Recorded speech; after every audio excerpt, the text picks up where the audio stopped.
1, 2, 3, 4, 5, 6, 7, 8, 9, 10, 11, 12, 13, 14, 15, 16, 17, 18, 19, 20, 21. Alright, so I want to talk about the sandwich system that I learned from the sweet and epic video that I'm going to link in the description, like a life changing one. And I want to talk about how that is and the revelations that I had with it. So we're going to talk about the gospel chopper sandwich system, which is a way of utilizing multi-dimensional thinking to focus on all the things that matter and really make every note count and play busy without playing too busy, and it actually ensures this by its very design. So the way that it works, or the first revelation that I had with it that I want to talk about, is that power and finesse are polarities. So me, I would always try to be both, and that's not a great approach. Like, it really isn't. Like, look,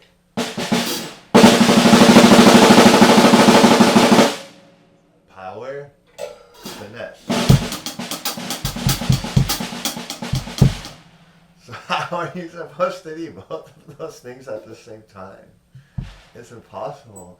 So everyone is chasing power and finesse at the same time. Like, sure, there's levels of finesse where you wanna like have power, but like it's like a different gauge or scale. You know, like you aren't even using the same measurement at that point. You know, it's like talking about kilometers and then going to the scale of millimeters. You know, like then it's fine.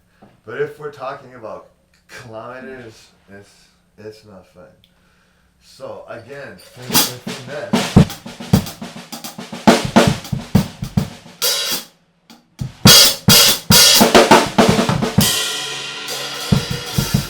and power, right? You can already see where they're going.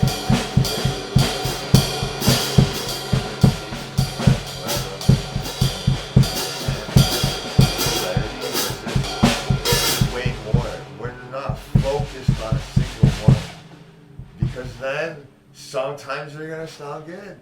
Sometimes the systems that you're putting together might sound like shit, and the systems that you're putting together will be the ones that we're talking about by default of what is intrinsic to drumming and what drumming actually is.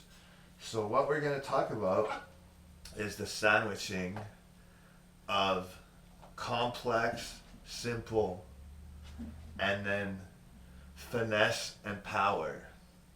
So each block has to be the opposing concept of the last one. So if we start with complex, the second one is going to be, what is it going to be? Right? Complex. And then the third one, simple. And if the first one is complex, then simple, then complex, right? And we're going to work in threes because a lot of gospel stuff works in threes, and it's going to help your brain even be in threes. So now we're talking about binary systems, which is the web of intent stuff, but also in a trinary lens. Why? Because the next step is we're going to look at chops and how they work. And you're going to have your gather, which is when you start doing the chop and you're gathering the attention of folks, right? So it's called the gather, I suppose, I think. Or is it like some church thing, like the gathering of hearts to praise? Like, it could be a multi-dimensional thing if that's what you're into, right? But the gather is the chop. So that means we're going to choose a gather with either power or finesse, right? And then, right, it's going to be the next stage, which is going to be the transition. And that's usually some kind of pause or some kind of shift, right? So now we have, let's say, a powerful chop. Well, the transition is going to be finesse, right? Right? And then we have the resolution. So we came from a powerful finesse. Now we're going to need a powerful. So that's how it's going to work. And with complex and simple too. Right? So we have a simple gather.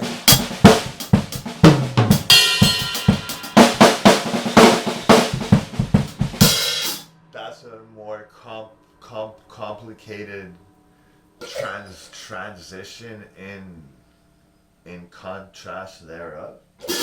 And then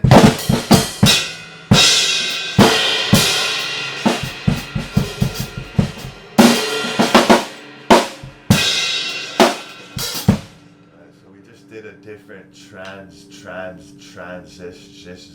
for the effects of being in transition mode. And then we did our resolution and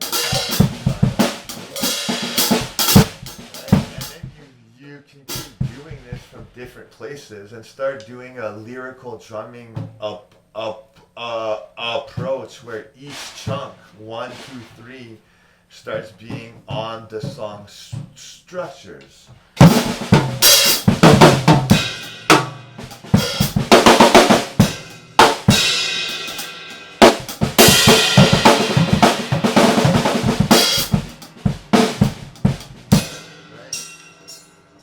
So already it's starting to become story-esque, you know, like fairy tale-esque, like, and it sounds good.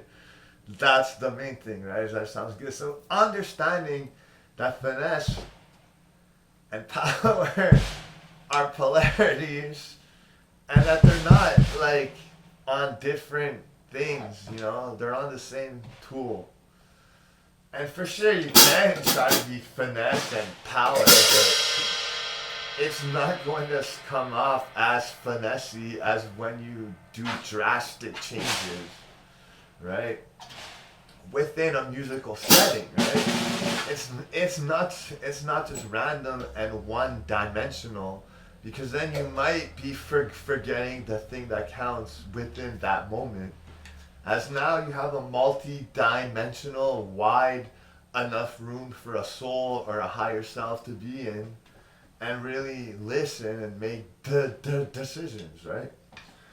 It really works, you know, like.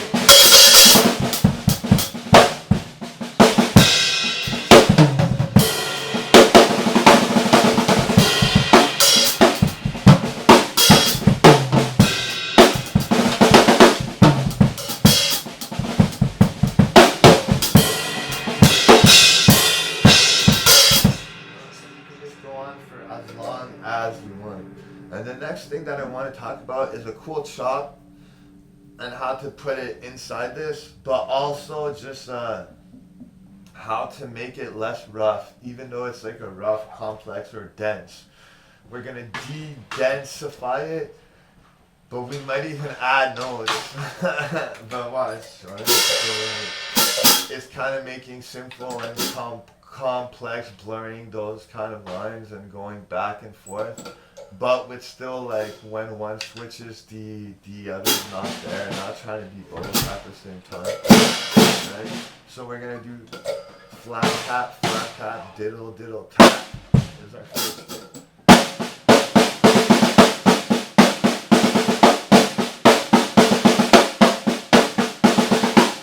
Then flat tap, tap, diddle, tap.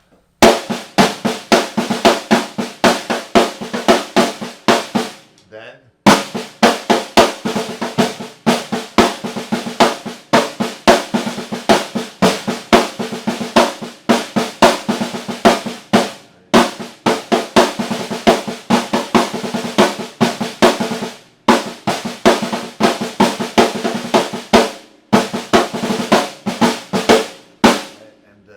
now we're gonna make it less dense. So, well, first, did we miss one? I think so.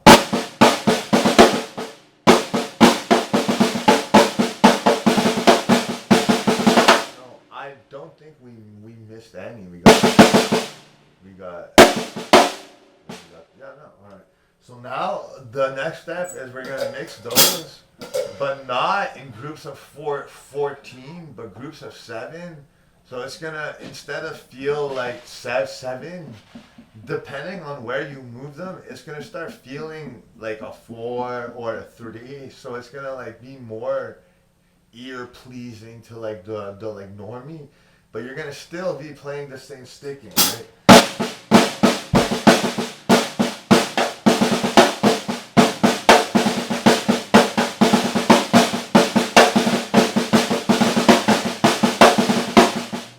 And then you can start,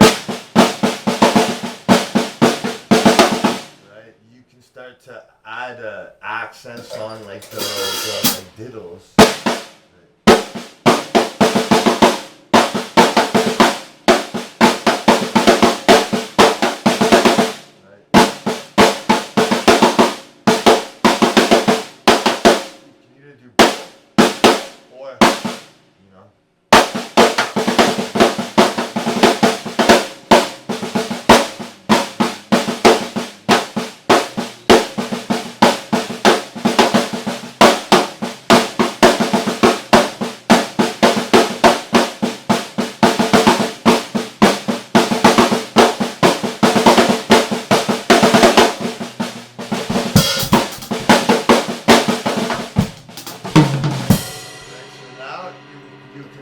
Using the same chop, not even change, and apply the same the like same thing, right?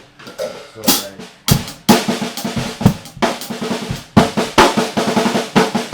like that's for sure like powerful, right? There you go.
I just have to warm up a bit, you know, so that I don't sound bad and look stupid.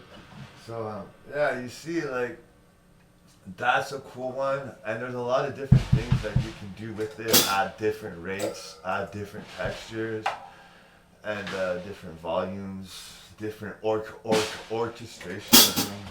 Or something else that you can do is a maze trick where you start on an upbeat with a kick, but you start with it so it becomes simpler than trying to fit it in. And since you're always starting with it, you're gonna get used to being fit in, you know, and then you can fit it in, but it still sounds cool. So right, and then you right for end. So you start with that end, and then you keep it going.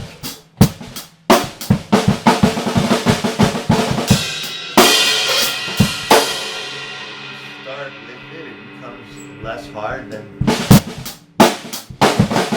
See, like there, it already gets weird. As if you start with it.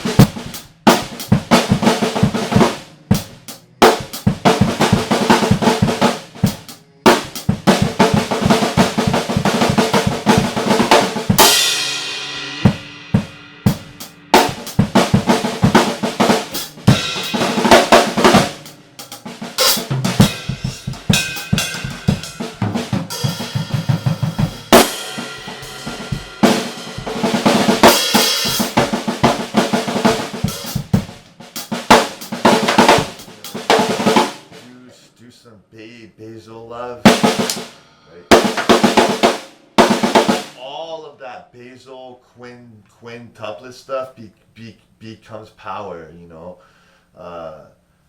the double of 7, the double final of 7, triple final of 7, the final of 7, like all these things end up there, in rates and shifting rates and then going back.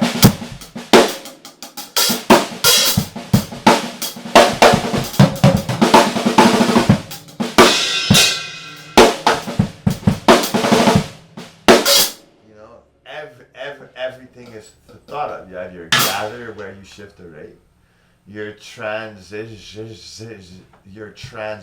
where you throw your line back, right? Your line back on where you came from, and then you slide into your resolution point, and then you either do groove or you keep chopping again, right?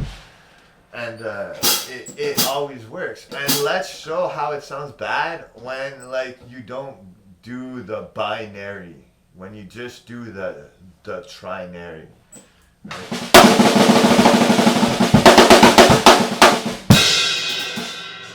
Right? Was there really a gather and a transition and a resolution there, or just noise? Because everything was power. And now you think, yeah, but I'm a finesse cat. It's because you went all power that it sounded bad. Goof. Alright.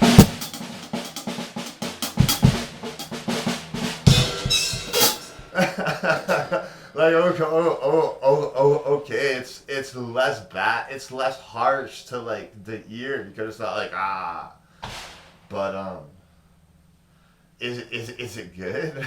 is it at the level of modernity? Like, does it attain the title of covality and contemporary modern drumming? Like no. And now the same thing, right? Or the same sort of thing there, because it's not planned.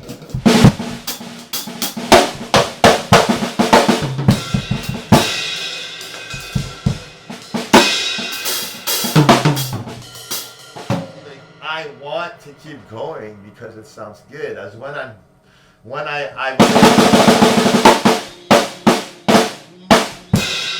don't want to keep going. I want to stop. That's why it becomes all like choppy and like trying to like not play. It's like, why are you doing this to me?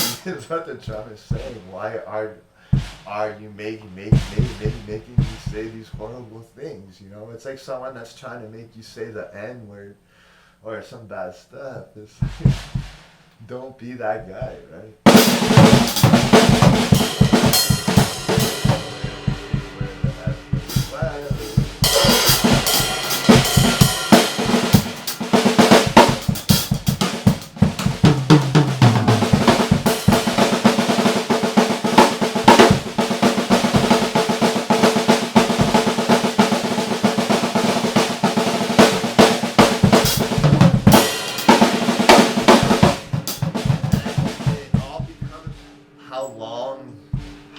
How long each of your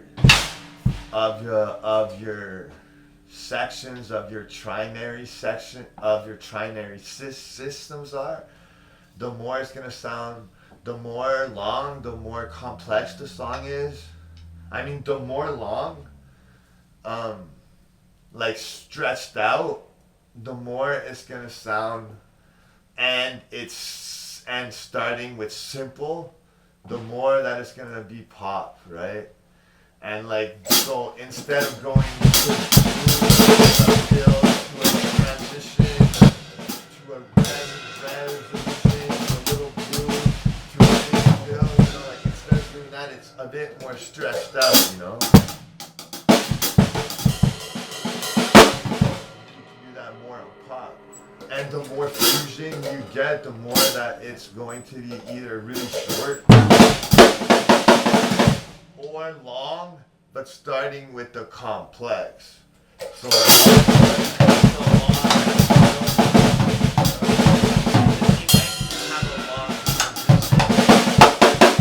or it might be short, like depending, like that's where it becomes the music shows you where to change to the next chunk, right?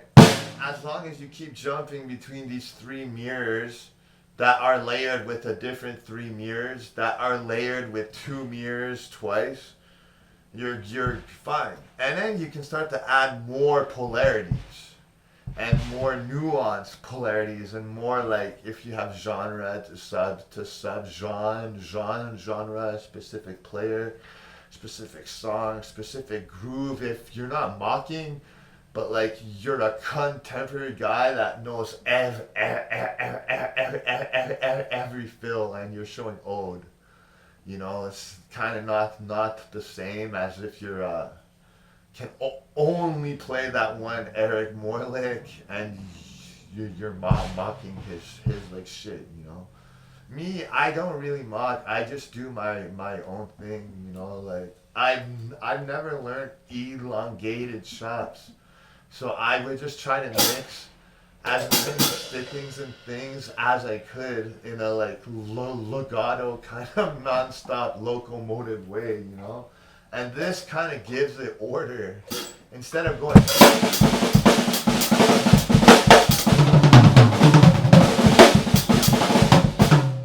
which just makes no real sense.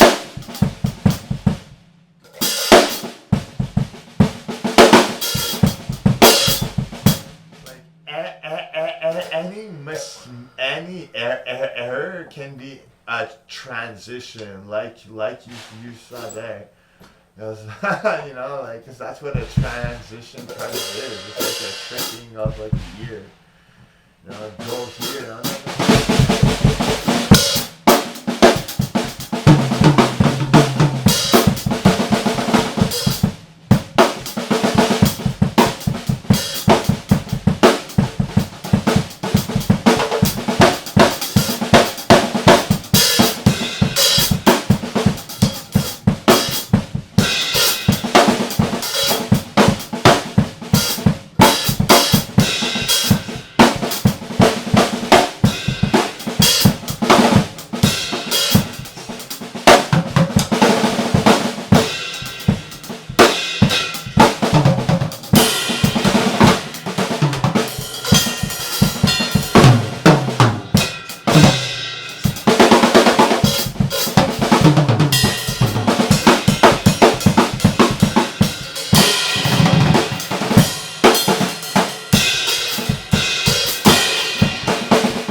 Transition, and we were going back and forth between the same thing. So it was like freezing time. We were adding our Prince of Persia storytelling. Freeze time, rewind time, forward time, fast forward time, jumping and all of that kind of stuff. Jumping off of the walls and just all of that stuff. So it was kind of like going deeper into the like story, but still from the same room, the same lens. All of the things were coming, together to be musical, and it just works,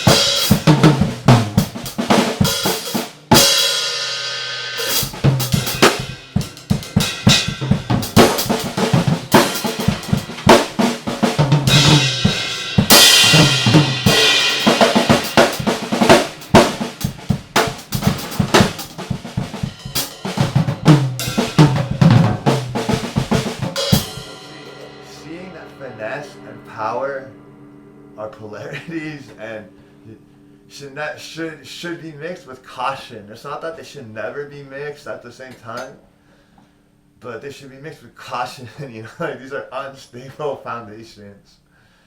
But of course, if you're playing in arenas and stuff, it becomes kind of like, you know, guys like Dave Ellich, they'll be like, oh, you're not playing 3 decibels louder than me. It's like, yeah, but your fucking finesse sounds less fucking finesse, doofus. Like, you know, like you're giving up on so much of the finesse to be louder.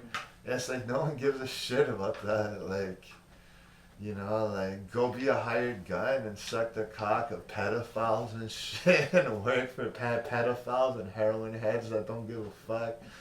Like this guy does, you know, like fuck this guy. And then all he does is talk about like how he's a meditation god. He like blocks everyone. He's like some LA doofus. Even Brian Evans tells off this guy. He went to go see him and he did the same thing to Brian. Brian just wanted to trade fours. And he's like, I like can see by how you play that you don't play loud enough. And it's like, and then he's like, nah, I just want to trade fours, and he got destroyed. And then he canceled the like lesson and got mad, said he didn't want to get in a pissing match. But that's how Brian does and takes lessons. You know, so the guy's just like a doofus. It's like you don't care about playing loud and destroying like some of the finesse that you have of the modern gospel guys, you know. It's kind of bullshit. Sure, it's good to have more power and have efficient power, but if that's all you are, then again, you know, is that really good? That's why some of his Latin grooves sound bad, you know, like not bad, but not as good as they should for a guy that charges that much fucking money for a lesson.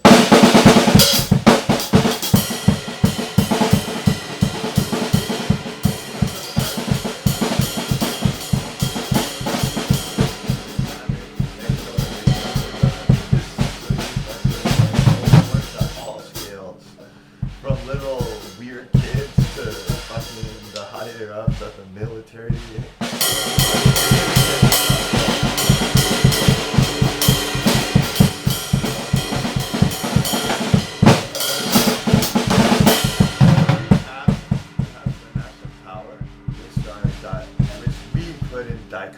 Which we put in a dichotomous box for preference of it being good and working and making you feel good inside when you play instead of bad inside. And the other thing you have is simple to complex. And then you have your gather, your transition, and your resolution. And your resolution is punctuation, you know, question marks, exclamation marks, semicolons, colons, commas, you know, and start to really tell an even deeper story, right? With commas and stuff, you know, like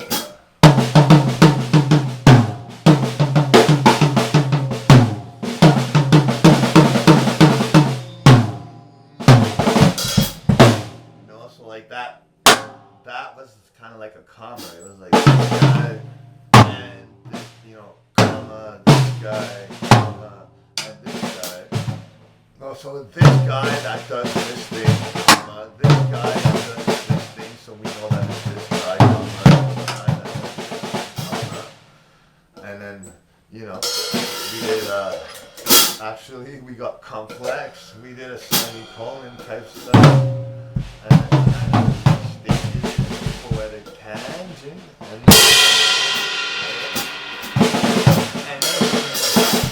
this is within the simple, complex, and all these things going on at the same time. You know, it's like 1,000 eyes, 1,000 points of light. It's this kind of shit. You know, it's the highest potential. You know, like gospel.